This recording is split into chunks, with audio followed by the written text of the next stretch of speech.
Hello students, आज हम सम करने जा रहे हैं find the number of terms common to two APs.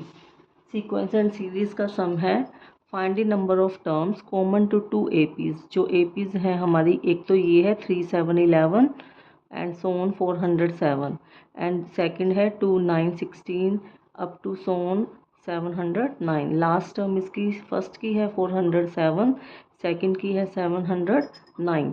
तो हमने ये करना है कि ये जो दो एपीज हैं इसमें ये देखना है कि कॉमन टर्म्स कितनी हैं। क्या देखना है कि इसमें और इसमें कितनी कॉमन टर्म्स हैं। ठीक है, तो पहले हम ये तो देखें कि इसमें फर्स्ट में कितनी टर्म्स हैं, दूसरे में कितनी टर्म्स हैं, उसके बाद हम देखेंगे कि दोनों में कितनी कॉमन टर्म्स हैं। ठीक है, तो पहले तो हम ये देख लेते हैं कि फर्स्ट वाली में कितनी टर्म है और सेकंड में भी देखेंगे कितनी टर्म है। First AP is 3 7 11 and so on and up to 407। तो आपको पता है कि लास्ट टर्म क्या, उसको let A and B the last term, let A and B the last term। तो this is 407 is equal to A plus n-1 into d, ये होता है ना। तो 407 is equal to A 3 plus n-1 into d. D कितना है हमारा 4। अब ये हम फर्स्ट जो AP है उसकी टर्म्स निकाल रहे हैं कितनी है। तो 407 minus 3 is equal to n-1 into 4। 404 is equal to n-1 4। तो n-1 is equal to 101, n is equal to 102। Means first जो AP है उसमें हमारी 102 टर्म्स हैं। अब सेकंड में भी देख लेते हैं। सेकंड AP है 2 9 16 एंड सोन अप टू 709। तो AN है वो लास्ट टर्म है इसकी, तो यानी कि 709 इज इक्वल टू A कितना है 2 प्लस n-1 इंटू डी कितना है 9 माइनस 2 7। तो 709 minus 2 is equal to n-1 into 7। ये तो हमने किया हुआ है ना कि लास्ट टर्म है वो कैसे AN को ले लेते हैं लास्ट टर्म, और उसमें से हम देख रहे हैं कि कितनी टर्म्स है। 707 इज इक्वल टू n-1 7। तो 707 divide by 7 is equal to n-1। This is 101 is equal to n-1, n is equal to 101 plus 1 is equal to 102। ये तो बाई चांस दोनों में 102 टर्म्स आ गई, इसमें भी 102 इसमें भी 102। अदरवाइज डिफरेंट भी आ सकती है कि इसमें कितनी और है इसमें कितनी और है, ये कोई ज़रूरी नहीं है। तो कोइंसिडेंस हो गया कि दोनों में 102 टर्म्स आ गई हैं, तो डिफरेंट भी हो सकती हैं। तो अब ये नहीं पता, अब ये तो पता चल गया कि इसमें फर्स्ट AP है उसमें भी 102 टर्म्स हैं, सेकंड है उसमें भी 102 टर्म्स हैं। लेकिन अभी हमने ये देखना है कि फर्स्ट AP और सेकंड AP में कितनी टर्म्स हैं, वो हमारी क्या है कॉमन है।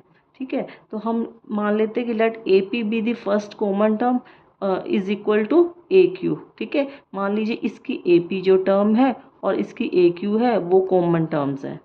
Let AP and AQ are the first common terms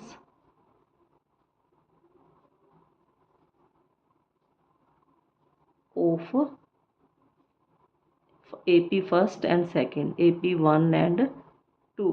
ठीक है, तो अब AP इज इक्वल टू क्या होगा AQ, क्योंकि हम ये देख रहे हैं कि ये दोनों टर्म्स जो हैं वो कॉमन टर्म्स है। इसकी AP टर्म है और इसकी AQ टर्म है, वो जनरल टर्म वो क्या है कॉमन है। तो अब फर्स्ट AP का कैसे लिखेंगे A कितना है हमारा 3 फर्स्ट में, A प्लस P-1। D कितना है फर्स्ट टर्म का ले रहे हैं 7 minus 3 is equal to 4 is equal to AQ। अब सेकंड का ले रहे हैं तो AQ में A प्लस A कितना है 2 प्लस Q-1 इंटू डी कितना है 9 माइनस 2 इज इक्वल टू 7। अभी ये क्या करेंगे हम 3 plus 4P-4 is equal to 2 plus 7Q-7। क्या कर रहे हैं हम सब में, देखो कि दो एपीज हैं, हमने ये देखना है कि दोनों में कॉमन टर्म्स क्या है, कितनी है। तो पहले हमने ये देखा कि फर्स्ट एपी में कितनी टर्म्स हैं टोटल और सेकंड एपी में कितनी टर्म्स हैं टोटल, वो हमने देखा। इसमें भी 102 है, इसमें भी 102 है। अब हम ये देख रहे हैं कि अब हमें ये नहीं पता कि कितनी टर्म्स कॉमन है, तो हम वो देख रहे हैं कि मान लीजिए इसकी एपी और इसकी ए क्यू दोनों क्या है, बराबर हैं। कॉमन मतलब यही होता है ना, सेम होनी चाहिए।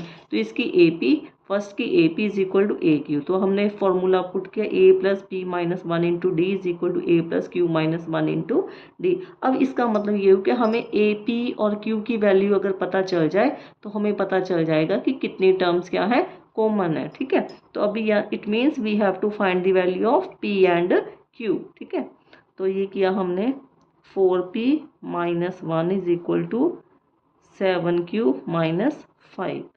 तो ये इसको 4p minus 7q is equal to minus 5 plus 1, 4p minus 7q is equal to minus 4। अभी यहाँ से कुछ भी नहीं पता चल रहा, हमें p और q की वैल्यू फाइंड करनी है। हमारी जो मेन प्रॉब्लम रह गई है कि हमें p और q we have to find the value of p and q। So we are trying to get the value of p and q.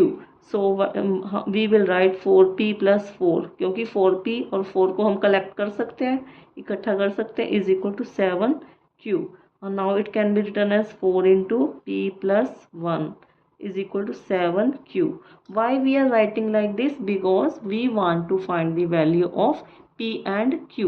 We want to eliminate p and q. तो हम p और q को अलग अलग लिख लें और p और q की हमारे पास वैल्यू आ जाए तो हमारी ये प्रॉब्लम है वो सॉल्व हो जाएगी। तो अब यहाँ पे हमें p प्लस 1 के साथ ये 4 ना लगा होता तो हमारा कुछ सॉल्व हो सकता है। p प्लस 1 अपॉन में 7 is equal to q by 4। ठीक है, तो ये क्या बना, अब मान लीजिए ये क्या है, इज इक्वल टू, अब अभी तक भी हमारे पास वैल्यू आई नहीं है तो यहाँ पे क्या बन जाएगा, this is equal to k। ठीक है, तो k, तो p प्लस 1, यहाँ से हमने उसकी वैल्यू फाइंड करनी है, p की वैल्यू। तो पहले p की फाइंड कर दें, p is equal to 7k minus 1। और सिमिलरली हम q by 4 is equal to k है, तो q की वैल्यू कितनी आई, 4k। यानी कि अगर k की वैल्यू अब पता चल जाए तो हमारे पास क्या हो जाएगा, p और q की वैल्यू भी आ जाएंगी कि इसमें इतनी कॉमन टर्म्स है और उसमें इतनी। यानी कि अब फर्स्ट AP है जो 7k माइनस 1, उसकी भी टर्म्स कितनी है, वो लेस देन होना चाहिए या इक्वल टू 102, कि ये जो k की वैल्यू आ गई है वो 102 से या तो कम हो या उसके बराबर हो सकती है, उससे ज़्यादा तो टर्म्स कॉमन हो ही नहीं सकती।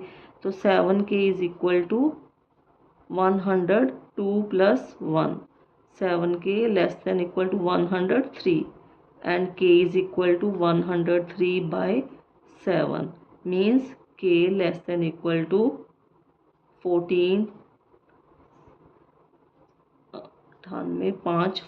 5 बाय 7। यानी कि फर्स्ट है उसमें k की वैल्यू आ गई है, ये फर्स्ट AP में है, फर्स्ट AP इसमें इतनी कॉमन टर्म्स। अब सेकंड की देखते हैं कि 4k है, वो भी हमारा किससे कम होना चाहिए, 102 से। तो k की value is equal to 102 by 4 means k should be less than equal to 251 by 2 means 25 1 by 2।